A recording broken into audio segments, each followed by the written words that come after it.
Ketika gelimangan harta, kedudukan, pengetahuan itu justru tidak membuat seseorang dekat kepada Allah, melainkan sibuk dengan kenikmatan dunianya dan tidak sadar ternyata yang dia dapati itu terus bertambah. Semakin nambah malah semakin jauh dari Allah, itu yang waspada.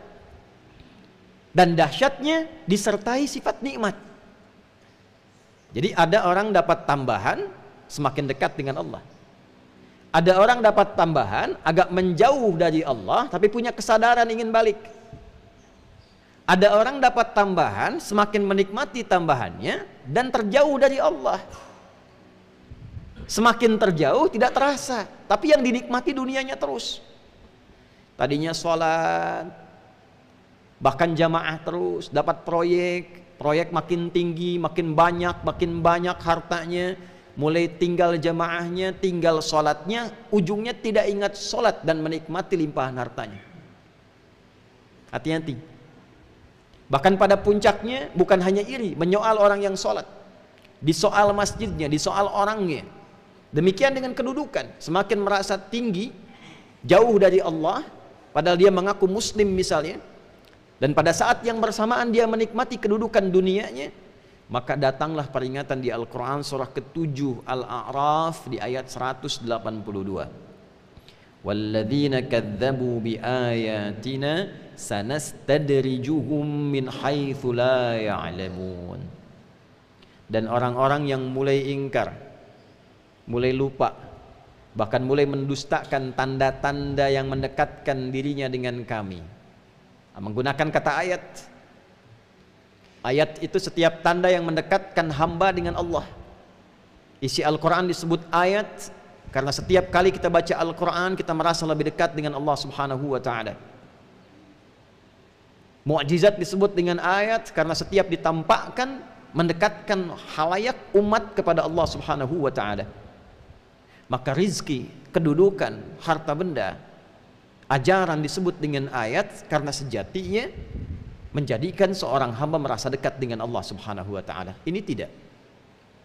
Semakin dapat rezeki semakin lupa dengan Allah, tak kenal Tuhan. Oh, ini hasil saya, bukan dari Allah. Ini keringat saya, maka tidak harus digunakan untuk berzakat.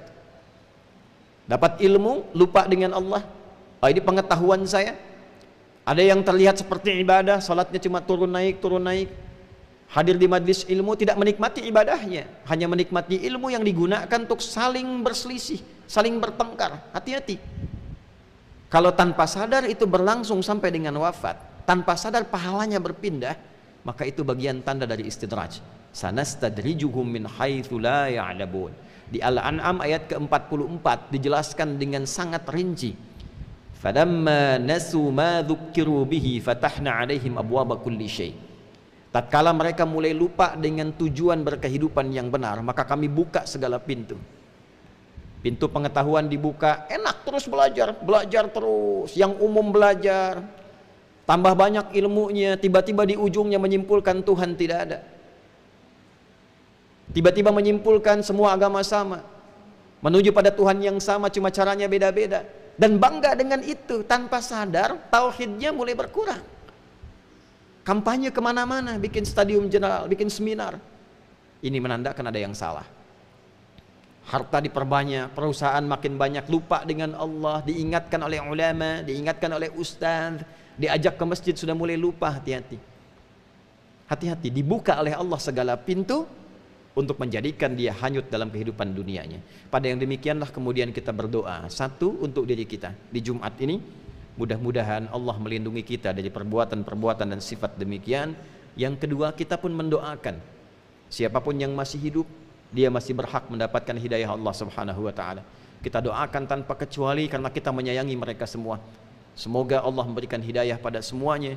Yang berlimpah harta diarahkan kembali untuk ibadah, yang punya kedudukan diberikan hidayah untuk berbuat maslahat, yang punya ilmu diberikan hidayah untuk mencerahkan dan membangun kerukunan dan meningkatkan kepekaran pada Allah Subhanahu wa ta'ala.